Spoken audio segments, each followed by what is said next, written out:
Good morning, everyone. This is Erica with Aurora Heart Healing. Today, I am going to be spreading some messages and some wisdom. This weekend, I was looking and watching different Native American proverbs and storytelling, and it was really interesting. I have it on my phone, so I'm going to be looking at my phone just to let you know. But basically, one of the gentlemen that I was listening to, he said, a warrior looks for how to help and support others. It's not how you hurt someone, it's how you help heal someone. And it's really interesting that that's what came out in his message because when we think of warriors, we think, how are we going to hurt people? We think of soldiers, we think of people that are out to hurt, not heal. And I've been called a warrior so many times in my life, and I resonate the most with that definition of warrior, of someone that looks out in the world to find ways to support humanity, to be an asset, to be of value to anything and everyone around me.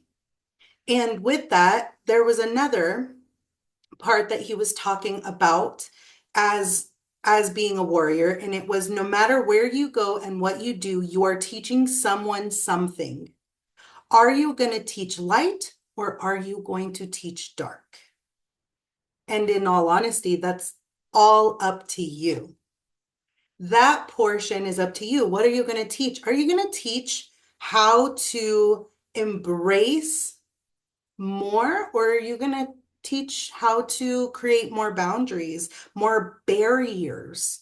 Because barriers are different than boundaries. Boundaries is I see, I need, I respect. Barriers is there is nothing that will penetrate this. And if you want to penetrate it, you're going to have to drop bombs. And which one do we want to be? Do we want to have respectful boundaries? Do we want to be warriors of the world, showing each other how to love? Because love is a conscious decision. And with this story that he was talking about, he was saying how a warrior will go and they will look for different ways to support the community as a whole. What a beautiful definition of a warrior. That brings me to my next part. It's Don Ruiz, The Four Agreements. And this is a book that called to me this morning. And I was scrying to see what I was supposed to be sharing today. And it was interesting because I fell on, and you can't see this, so I'm just going to read it for you all. The discipline of the warrior, controlling your own behavior. And I'm going to read this to you to where it was that you needed to know. And I hope that you take some of this information and apply it into your own life. The discipline of the warrior, controlling your own behavior.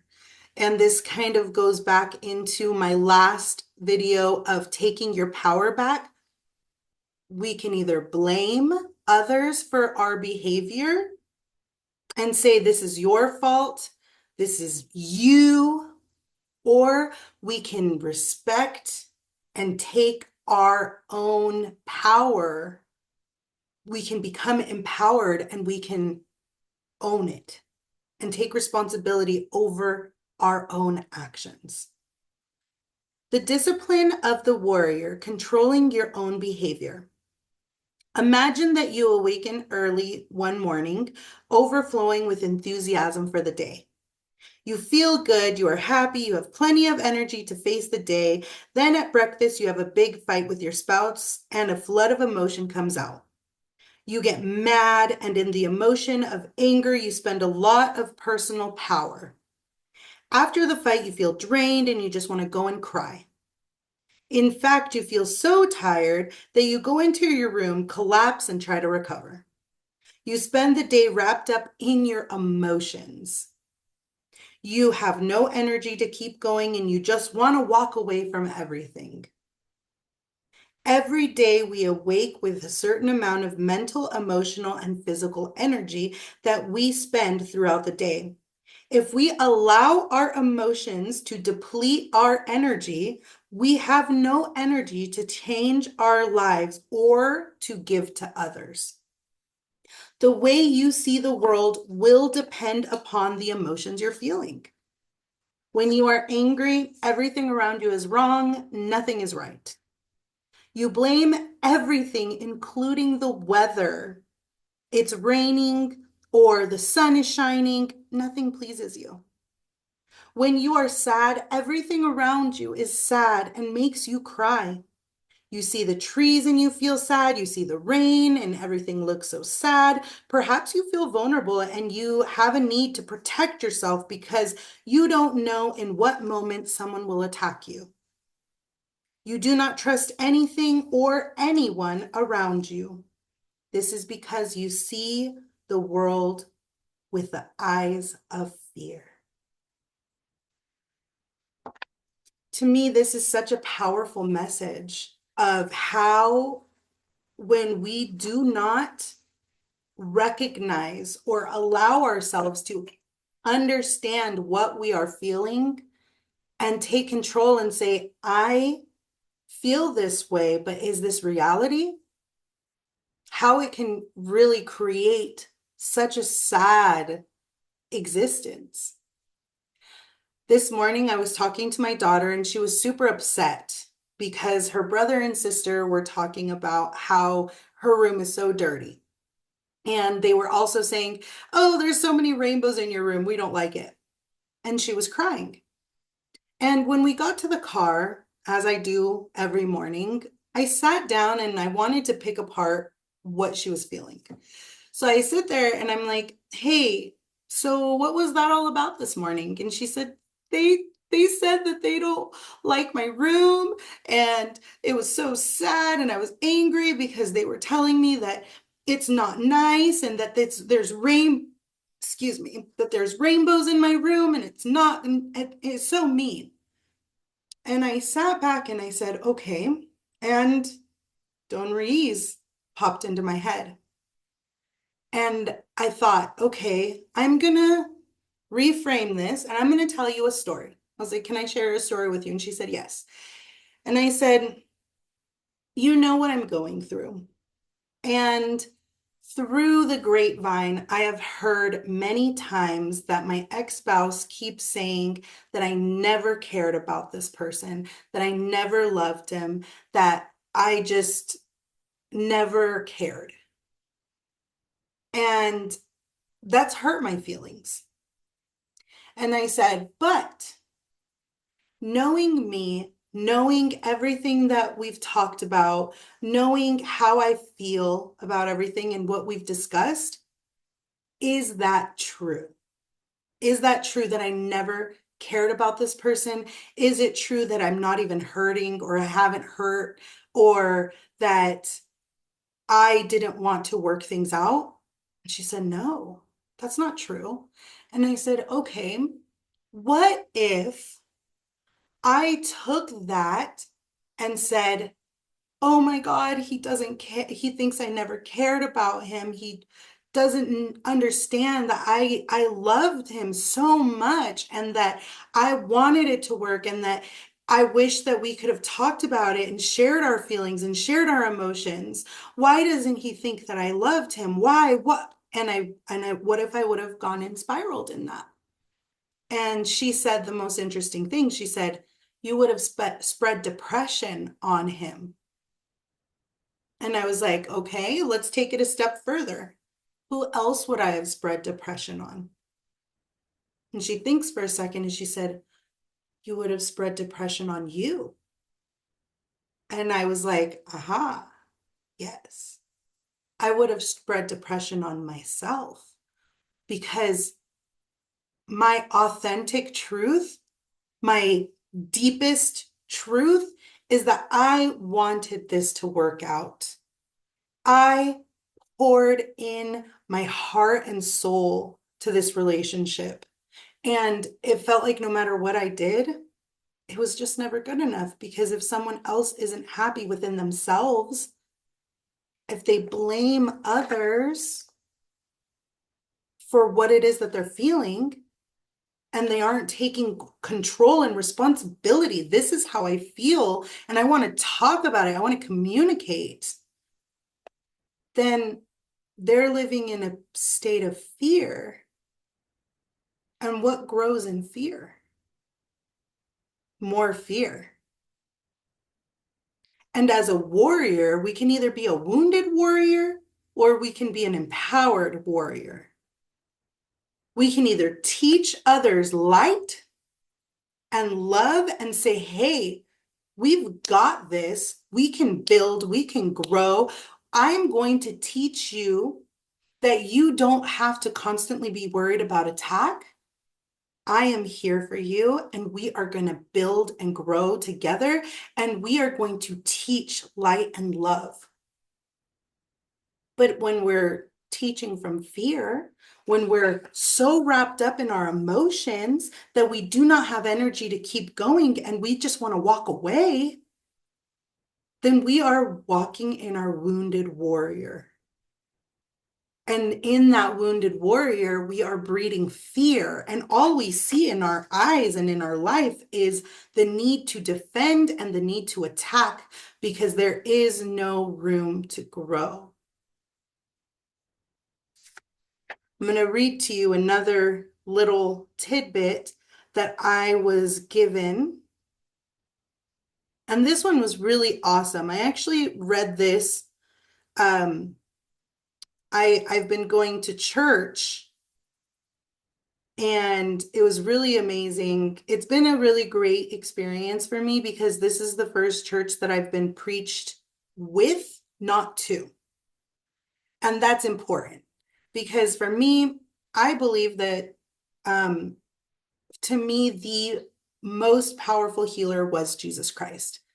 And do I accept all of the dogma? No, I don't.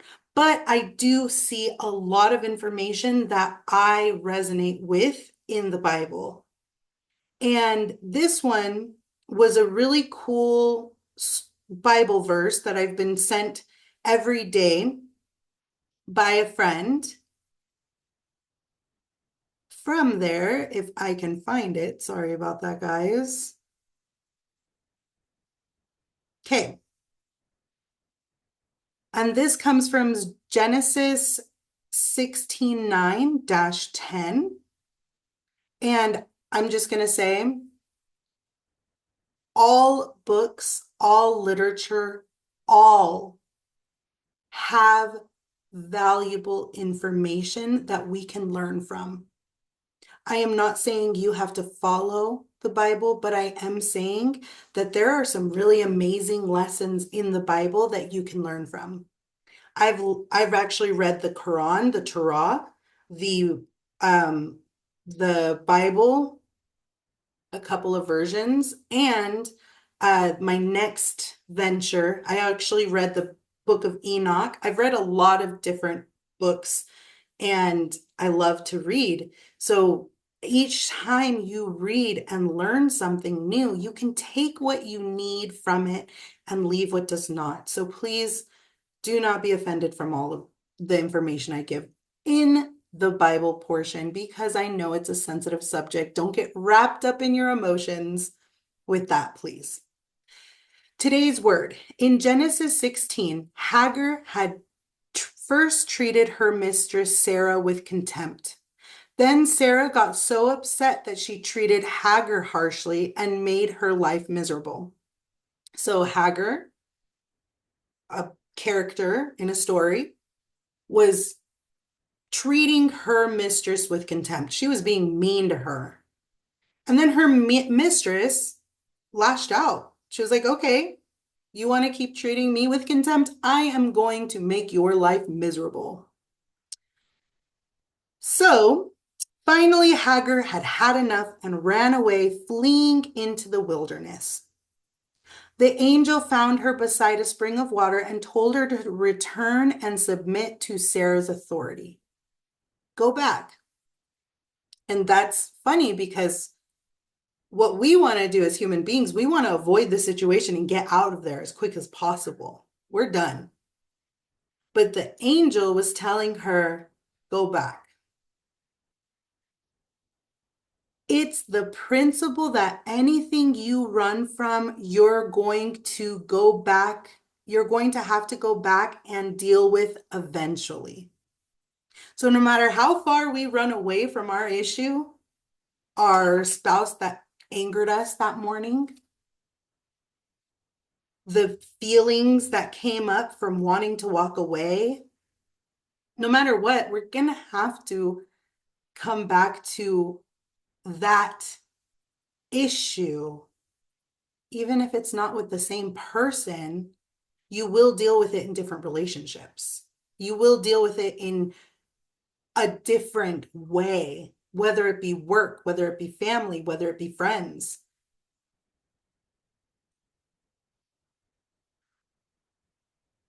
The principle, you're going to have to go back and deal with it eventually. I'm not talking about staying in an abusive relationship, but I am saying you can't run and change jobs, change friends, change churches, or change spouses every time things get hard. You can't pack up because you're uncomfortable.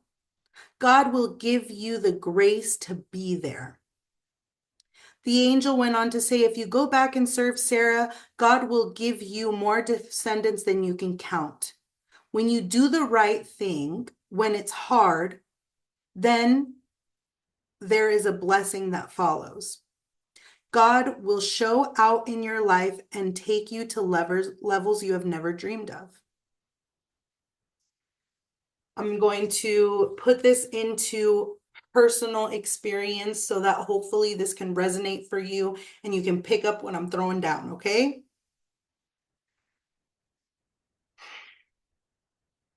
In my relationships, I have been cheated on often.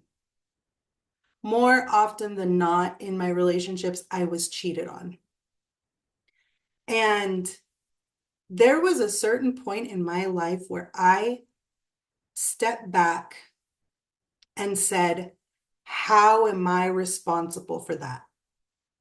And that right there is rough, to change your mindset from how could he be doing this? How could he do this? Why would he do this? Blame, blame, blame, giving all of my power away, to how am I responsible for this? Where are my insecurities showing up? What is it that I can do here to take control of this? At a certain point, I have voiced, or my lack of boundaries, my lack of standards, had told these men that I would still stay. And is that their fault? No, that was what I set my standard to. Because if someone knew, hey, this is a hard no, she will absolutely be out of that door if I do something to disrespect her outside of her presence, then I've set a standard and it is up to them to adhere to that standard or not. And the or not, I say it's up to me. So perpetually being cheated on by the same person over and over again, I continuously opened the door to allow that because I said, it's okay. You can come back. The first time that there was a huge argument and that I did not set my standard and say, we have to talk this through until it is resolved, or this is going to fester. And the first time that this person another situation, did not tell me everything about the way that they were feeling. And I just said, okay, it's okay. We'll continue to learn how to work through this. I was giving permission to their bad behavior. That was me.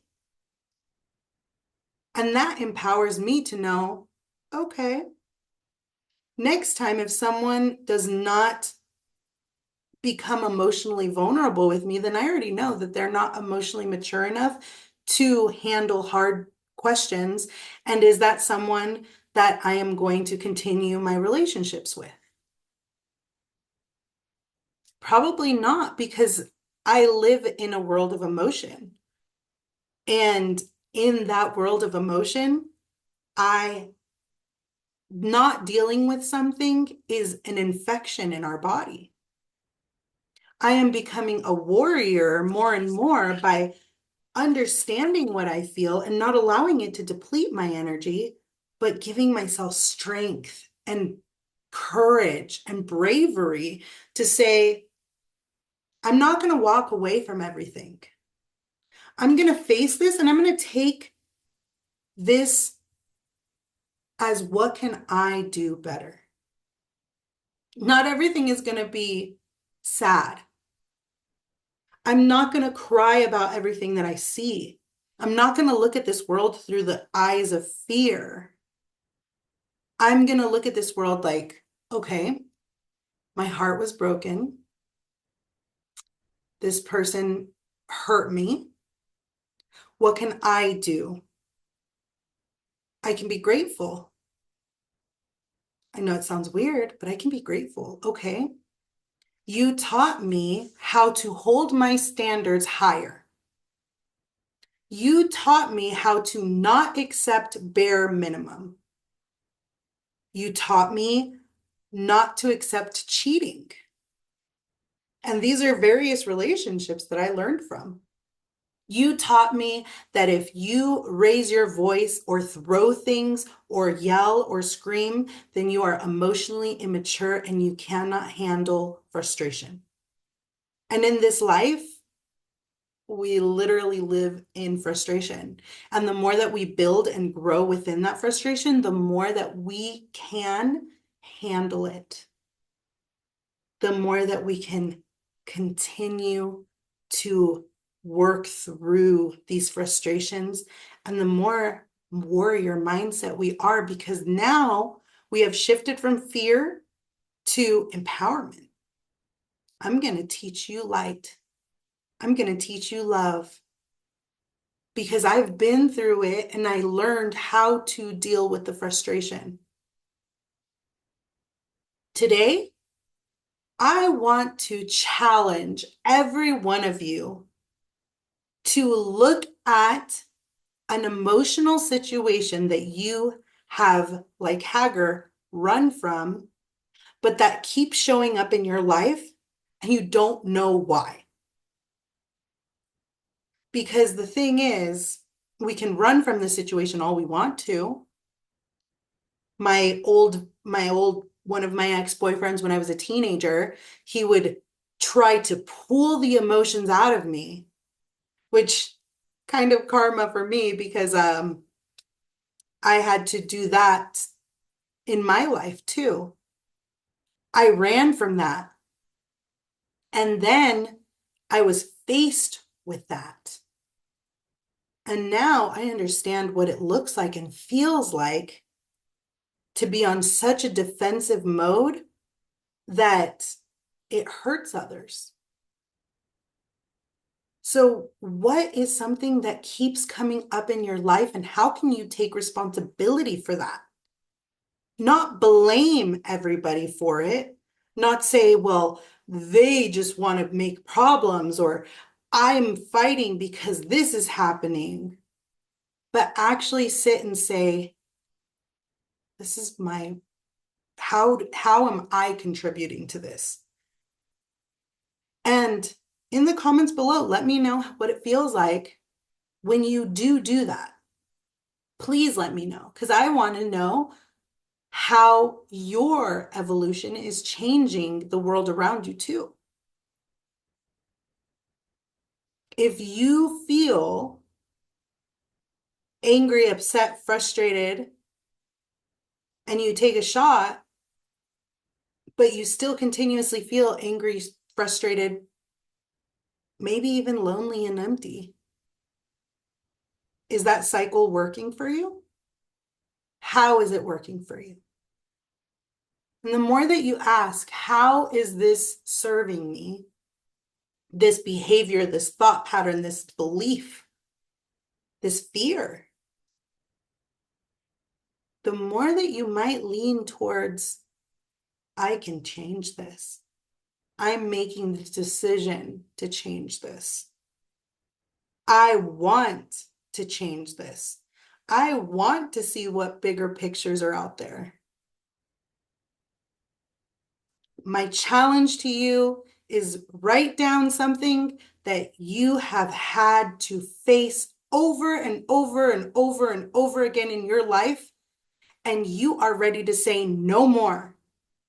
This isn't going to be another pattern in my life. This isn't going to happen again.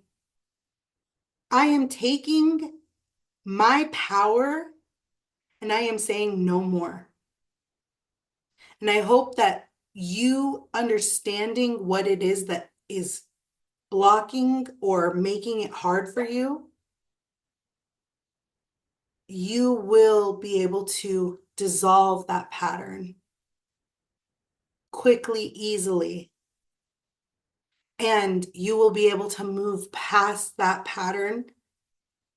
And although this Bible scripture was talking about having generations and a bunch of different descendants, what if your descendants were your neighbor that you got to talk to and share and be more vulnerable with without defense? What if the descendants were the ripple effect that you created because you dissolved that pattern that was keeping you limited? I hope that all of you learned something today.